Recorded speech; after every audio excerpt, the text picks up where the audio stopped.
Hey, what's going on? You know what time it is. It is Word of the Day Wednesday. Come on, somebody. I know it's kind of late in the day. I promise I tried to do this earlier, and Instagram was hating on me, saying I could not go live. But anyways, I'm in a series right now called Knowing God. And man, this series has seriously fired me up so much. I love getting to know God on a new level. I hope you do too. I hope as you're watching this series, you can go check them out on my IGTV. You could learn a new aspect about God that maybe you didn't know about. Basically, I'm going through some of the Hebrew names of God. Yeah, I bet you didn't know I was bilingual. Just kidding. But it's been super cool. So the one that I'm going over today is one of the names of God is El Roi. El Roi. Now, if you actually speak Hebrew and I'm saying that wrong, go ahead and DM me, all right? But anyways, El Roi is found in a story in Genesis 16. Now, this story, just to give you a little context, it has to do with Abraham and Sarah trying to have a child.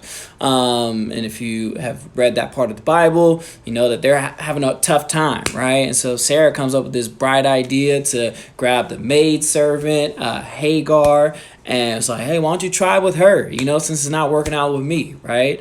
And it just leads to catastrophe, and there's like backbiting and infighting, which is never good to, bring a third person involved, But basically Sarah ends up kicking Hagar out.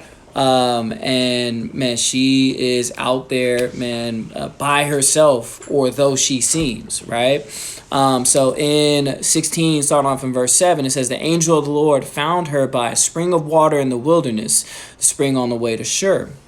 And he said, Hagar, servant of Sarai, where have you come from and where are you going?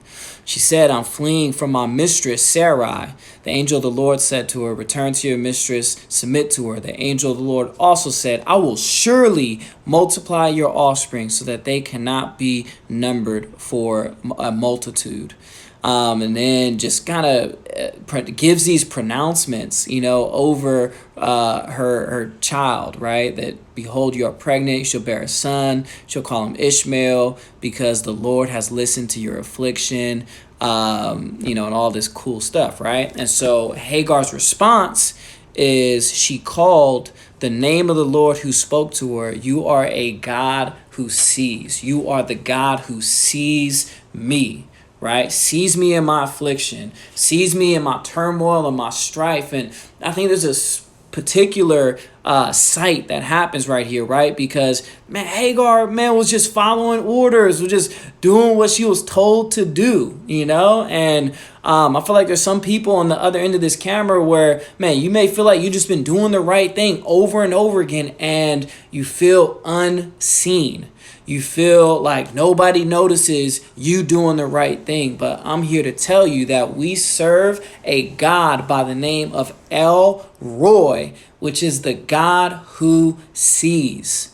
He sees what you're doing when nobody's watching. He sees what you're doing behind closed doors. He sees the way that you're serving people. He sees the way that you're loving people. He sees the way that you show up day in, day out, on the front lines. Like, one of my favorite songs right now is that Underdog by Alicia Keys. I get so fired up because I feel like I'm on the front lines, for Verizon. But anyways, we serve a God who sees. And he sees you, and he sees your hard work, and he sees, every single moment that you feel like is unseen. And he says, I'm proud of you. I want you to hear that from El Roi, the God who sees.